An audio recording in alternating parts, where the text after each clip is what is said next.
Today I want to talk about Pegaxy, a crypto horse racing game with a play-to-earn model very similar to that of Axie Infinity.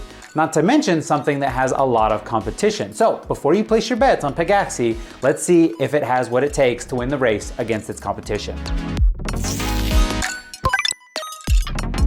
Oh boy, do we have an absolutely hot one on our hands with Pegaxy, because during the research through this, I actually found out that there is a major flaw that both Pegaxy and Axie Infinity share that is being fudded like hell. It's everywhere on social media and throughout the Discord communities and on YouTube. And we're going to talk about that in a second. It really has to do with the dual token economy that they have actually set up, which was proven, so to speak, for Axie and had been one of the reasons that probably Pegaxy followed it. But let's really start at the top and talk about some of the benefits and what I found out about Pegaxy before I jump over to the major FUD that's out there about it. This is the perfect place to remind you that none of this is financial advice and it is just an opinion of some guy on YouTube. However, if you do have a difference of opinion, leave it in the comments down below, because I love having that discourse and that conversation with you about what you think. That's really important to me. So if you see anything out there you like, leave that comment down below. And with that said, let's get back to the program. Now, I was a little concerned at first, being that there's about 4 or 5 other horse racing platforms and games out there. Now, Pegaxy, seeing as that they have copied another play-to-earn model, but that play-to-earn model is unique in the space. So the other horse racing games all seem to have their own little slice of pie that they're going with. The other only notable one at this point that I want to talk about is really going to be D-Race, which I did a video on. You can go check that out, which was the first one I was introduced with the horse racing. And actually one of my users let me know about the rest of these games. And that's why I was like, oh, is there really room for 5 of these horse racing games? And honestly, not if they don't have something different to sell us. And when it comes to D-Race, it's actually trying to go after what seems to be a different clientele, and that's actually a gambler, because it has a purchase in model where you have to purchase to get into it. You have random association with the breeding mechanism, and then you're going to win based on a number of factors that are kind of black box. And honestly, it's a push to play horse racing game. That is what Pegaxy wants to avoid. Now, first off, Pegaxy is free to play. We're going to talk about why that's good and bad in a second here, but it's free to play, and borrowing the economic model, or at least the playing structure from Axie. Let's talk about the playing structure, is that it has racing, breeding, and scholarship and loaning programs. So in each one of those mechanisms, there's actually a way to earn money. Those pillars of gameplay allow you to race your Pegaxy. When it comes to getting into matches, you play for free. You're rewarded in the second token, Vis, which we'll go into tokenomics in a second. You can also breed those Pegaxy to make new ones and make legendary items. And as you go up the breeding ranks, you can actually get higher rewards for those races. Now, at first it's a push to start. It even started 2D, but the developers have noted as wanting to make the game more interactive. They want to make it more player-based, where it's skill-based. They don't want it to just be involved with like complete randomness. And that's something I think is a huge benefit and something in its favor in the long run. This is where I'll also talk about the development team as being relatively doxed. It seems like the vast majority of the company is doxed out there. I would say there is some sort of advocacy for the team and the fact that they've made something. Again, being one of the 2 out of the 5 horse racing games that actually have a product out there, they're developing it. And from what I can tell from the community, it's actually a well-played game, or actually kind of addicting, so to speak. So these are all bullish signs to me. They actually really point to that. And really, when you look in the white paper, you can see the team talking about how it wants to convert it from a centralized entity to a decentralized entity. They seem to be pretty open about the entire game experience and what it is and how it works. And these are all really good signs I like to see. And I think that something to be said about the model from Axie is being relatively simple to play. I mean, even though there are those 3 portions of it, they're still pretty straightforward.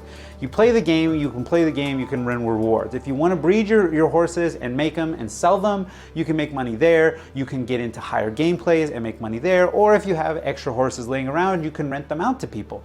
And notably, there'll also be an interesting sort of renting mechanism here that they want to offer it in 3 separate tiers as part of the loaning program. And you can dictate whether it's a percentage of profits or a fixed rate. And then I think there's even like some sort of other scheme of the third one. But there's a diversification of different ways that you can make money on this, whether it be a passive way or a more active way through the actual gameplay. That, like I said, they want to turn more skill-based, which would reward people for playing the game, which is a very bullish sign in GameFi at this point, because we're seeing too many games make stuff that's just like, hey, come play our game, do full Ponzi, get involved, and it's not really a game that's going to last longer than, oh, I'm bored with this, right? Or unless it's giving you enough money.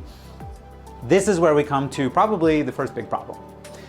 This project is a dual token project, just like Axie, and it has decided to make a governance token and a utility token. Now, the governance token is PGX in this case, and that's where the investors live, and this is generally where you'll get to make governance decisions on the project, and you will also get to get staking rewards once it probably goes full DAO on us. When it comes to Vigorous, this is the utility and rewards token. Now, as I had mentioned before, this is rewarded to you when you play the free game. So it means it's inflationary because those tokens are minted as you play the game and win. Now, in order to combat inflation, you have to burn it somehow. You have to have some removed from the entire supply. Now, the burning mechanisms throughout this game actually are built into the breeding functions. I believe there's some food functions that are coming up. There's a couple of various ways that it can be burnt. And actually, they offered the tools to find out all these metrics there. And this is another bullish sign for them, honestly, is that within their white paper, they actually provide links to, I believe it's the Apollo portion of their website. There's a portion of their website where you can give all the documentation you want to see, where you can see all the metrics on how the blockchain and the ecosystem is actually living. What's the burn rate, how many tokens, how many addresses, how many horses are there, what are they doing? And those metrics and that openness, I'm really bullish on. I like to see that sort of stuff. It means they're really trying to make it very transparent for their community to be involved with. Which, though, coming back to this, is a little bit of a concern because those burning mechanisms don't actually work enough. Like, they're not burning at enough rate. So what we are seeing is absolute crash in the token price of VIS. That said, we do have to take a little bit of a grain of salt with it because so's the entire crypto asset class. I mean, honestly, guys, we're seeing nothing but crashing and red, and Bitcoin is never gonna return, right? Am I right? So we do have to take the absolute FUD that is coming along with the entire space right now as a grain of salt, and we have to look at it for what it is, and is probably just people trying to raise an alarm around something that who knows if it really is a Ponzi, and a lot of them are calling for a Ponzi scheme out of these entire player games. I don't actually think that's what it is, and I think they are concerned about it, but probably not in the way most people would like them to address it. As we are heading into a bear market, and a lot of these companies are focusing on the game's development as it is. We've seen this from a lot of other companies out there where they are focusing on the game development more so than worrying about price action and the necessarily what it's doing as far as trading it, because they want to build a game, they want to build an ecosystem that actually works. Diving into the Discord, we find a lot of people who will confirm this. They actually talk about some announcements of the developments over at Pegaxy. They actually talked about that they're not worried about that stuff right now. They're going to develop it out a little bit.